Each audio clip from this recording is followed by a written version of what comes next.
Hola a todos, mi nombre es Ana de Alba, soy coordinadora del Departamento de Ejercicio Físico en la Fundación Renal Íñigo Álvarez de Toledo y hoy vamos a hablar de ejercicio físico y de enfermedad renal crónica. Bien, para empezar voy a introducir la temática y a contextualizar las dos áreas. Aquello que debemos tener en cuenta sobre la patología renal y cómo afecta el estado de condición física en estas personas. Durante los últimos años, la incidencia y la prevalencia de la enfermedad renal crónica está aumentando de forma considerable, convirtiéndose en un importante problema de salud en nuestro país.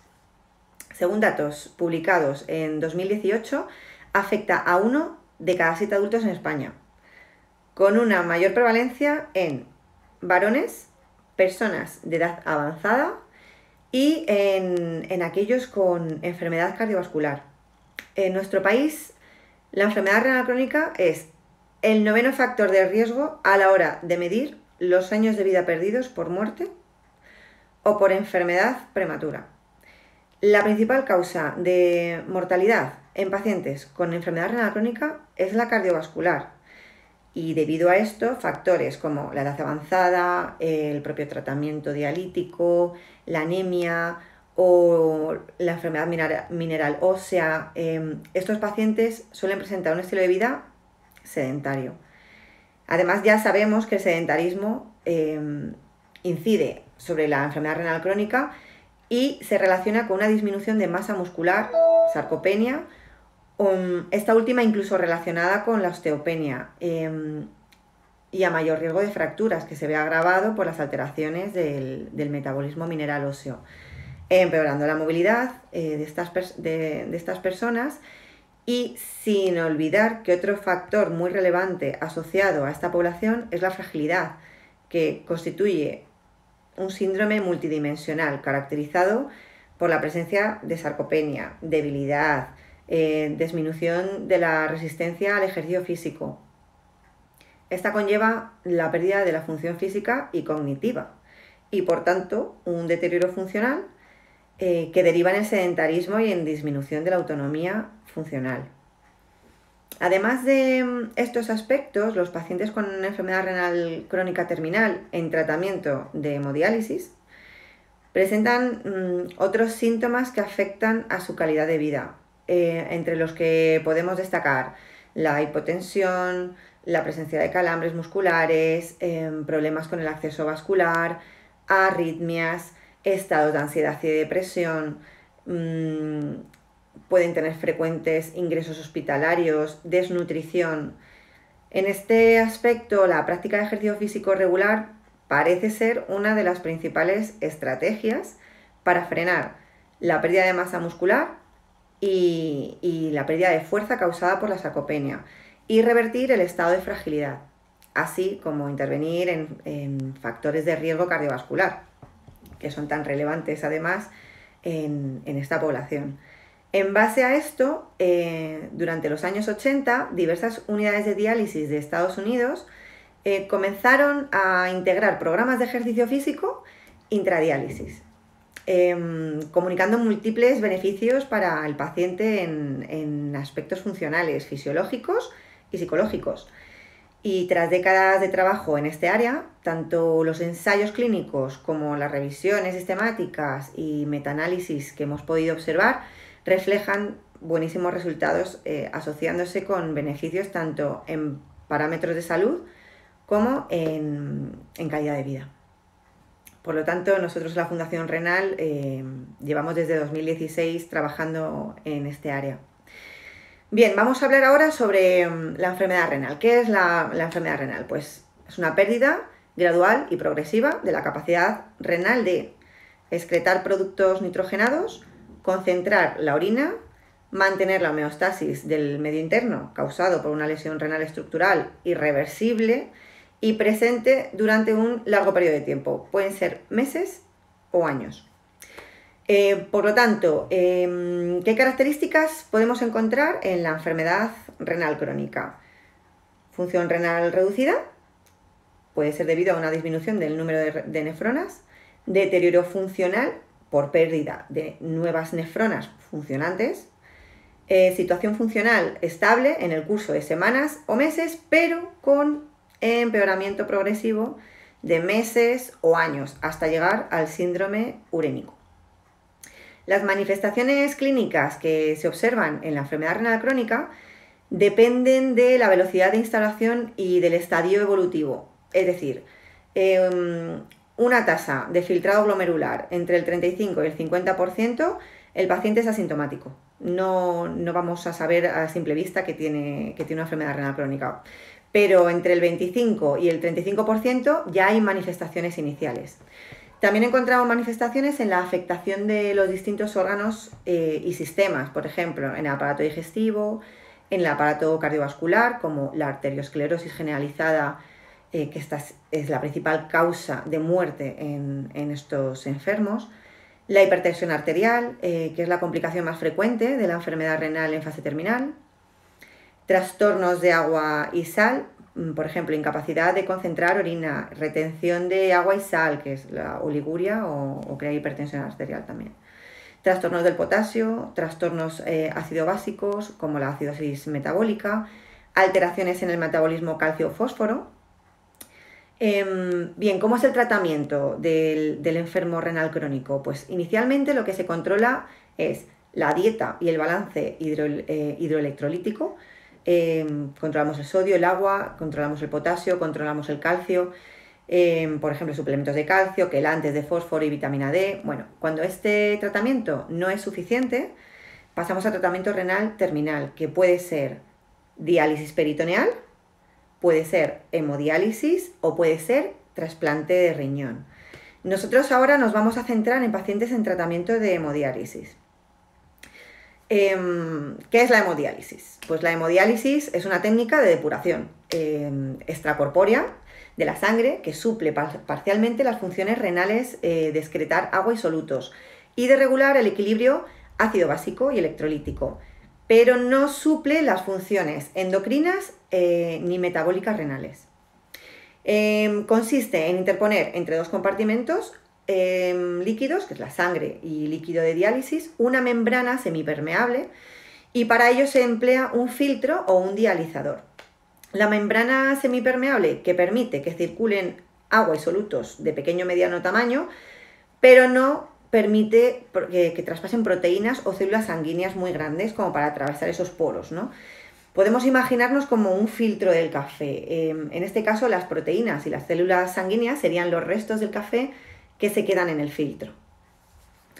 ¿Qué tenemos que tener en cuenta para iniciar un programa de ejercicio físico con una persona con enfermedad renal crónica? Bien, principalmente el consentimiento médico, ya bien sea de su médico o de su nefrólogo. Deben dar el visto bueno para iniciar cualquier actividad física. Tenemos que conocer el historial médico. Los educadores físico-deportivos necesitamos individualizar esa planificación, y para ello necesitamos conocer si además existen otras patologías, como pueden ser hipertensión, diabetes, enfermedad cardiovascular. Además de saber qué tipo de diálisis realiza y qué tipo de acceso vascular tiene nuestro alumno.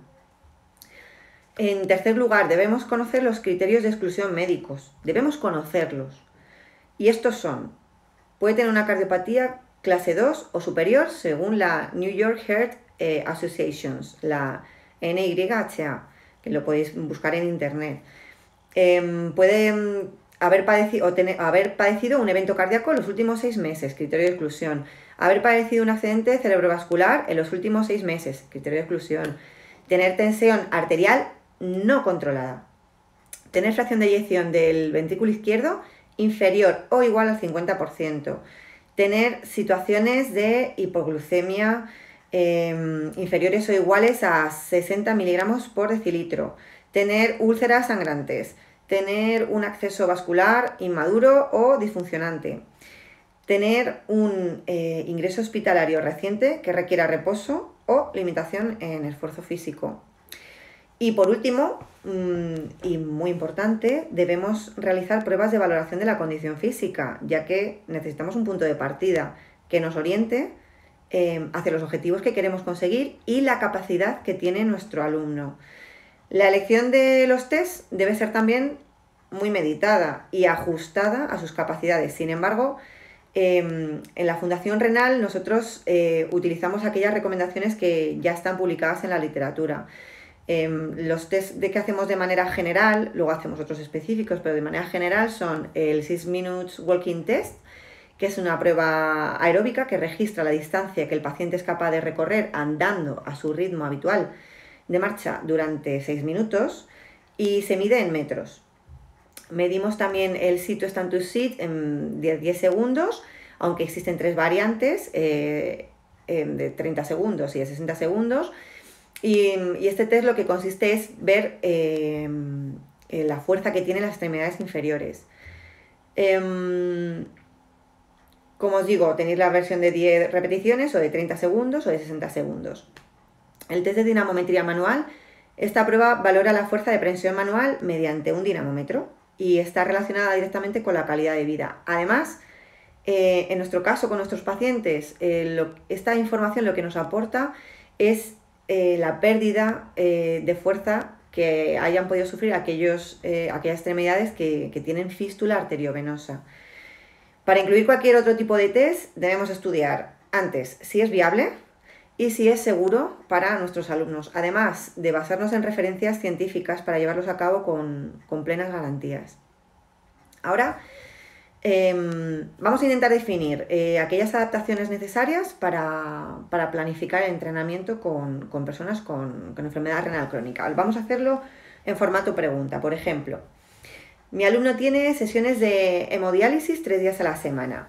Bien, pues si el entrenamiento está pautado fuera de las sesiones de hemodiálisis, serán los días que no tenga sesión. Por ejemplo, si la hemodiálisis está pautada para lunes, miércoles y viernes, los entrenamientos pueden ser martes, jueves y sábado. Mi alumno quiere hacer deporte el mismo día de la diálisis. Bien, pues nosotros como educadores físico-deportivos tenemos que saber que no está recomendado realizar actividad física durante las 2 horas previas al inicio de la diálisis ni las 2 horas posteriores a la finalización del tratamiento. Existe la posibilidad de realizar ejercicio intradiálisis, pero hay que consultar con el centro. No todas las unidades de diálisis cuentan con profesionales de ciencias de la actividad física y el deporte o con educadores físico-deportivos realizando este servicio. Bien, por ejemplo, mi alumno tiene acceso vascular con fístula arteriovenosa. Bien, pues debemos evitar el aumento excesivo de la presión sanguínea en ese miembro. Sí que está recomendado el trabajo muscular con cargas livianas, como mancuernas, por ejemplo, de medio kilo hasta 2 kilos, teniendo en cuenta diferentes factores como son la capacidad muscular, el peso se debe ajustar de forma individual, la altura de la fístula. La altura de la fístula puede estar de lo más distal a la parte más proximal del hombro. Si está en la articulación del codo, pues deberemos evitar los movimientos de flexoextensión con carga. Debemos evitar ejercicios que sobrepasen la línea horizontal de los hombros porque aumenta la presión. Y debemos evitar cualquier actividad o movimiento que pueda provocar un impacto sobre la fístula, algún golpe. ¿Bien? Mi alumno tiene catéter. ¿Puede nadar? No puede nadar. La natación está totalmente prohibida ya que el riesgo de infección sobre el catéter es extremadamente alto. No es el caso de las personas con fístula arteriovenosa, que sí pueden realizar actividades acuáticas sin impacto, como natación o como gimnasia acuática. Mi alumno tiene problemas de hipertensión. ¿Hay ejercicios contraindicados? Los hay. En el entrenamiento aeróbico debemos limitar la intensidad entre un 40-70% del volumen de oxígeno máximo. En el entrenamiento de fuerza debemos evitar la maniobra de Valsalva, ya que produce elevaciones significativas de la tensión arterial. Por lo tanto, ¿qué debemos hacer? Enseñar a nuestro alumno una correcta técnica respiratoria. Además, debemos realizar ejercicios multiarticulares en los que participen grandes masas musculares, evitando ejercicios muy localizados, especialmente del tren superior, en los que se va a producir una mayor elevación de la tensión. Otra posible pregunta. Mi alumno tiene diabetes. ¿Debo controlar su glucemia? Lo ideal es que el alumno se familiarice con el procedimiento y siempre tenga controlada la glucemia antes de iniciar una actividad física. Lo que sí que debemos conocer es que para realizar ejercicio aeróbico, la glucemia pre-ejercicio debe situarse entre los 130 y los 250 miligramos decilitros y limitando la intensidad entre un 50 y un 90% de la frecuencia cardíaca máxima. Y el tiempo de la sesión, pues iremos variando, pero entre 20 minutos y 60 minutos. De todas maneras, esto ya sabéis que hay que individualizarlo. Y si podemos, contrastarlos con el médico para ver las necesidades particulares en la glucemia de nuestro alumno. En el ejercicio de fuerza podemos trabajar con resistencias bajas, entre el 40 y el 60% de un RM, e intensidades entre un 8 y 11 en la escala de Borg. También hay que evitar en estos casos la maniobra de Valsalva. Una vez tengamos el mapa bien estructurado de la salud de nuestro alumno, las limitaciones y adaptaciones necesarias, los datos aportados por las pruebas de valoración de la condición física, podremos establecer los objetivos y planificar el desarrollo de la actividad. Intentaremos siempre trabajar con nuestros materiales, los mesociclos de entrenamiento, ajustando las cargas y estableciendo el diseño de las actividades y ejercicios a desarrollar en cada sesión. Y para terminar, pues espero que este curso os haya aportado información interesante. Mi consejo desde el área de la salud es que no pongáis límite a vuestra capacidad a la hora de entrenar a una persona con patología, ya que normalmente es una necesidad para mantener su calidad de vida. Pero es muy importante que seamos profesionales, que nos formemos y sobre todo que tengamos interés para llevar a cabo nuestra labor con integridad y sobre todo con seguridad. Un saludo y a entrenar. Muchas gracias.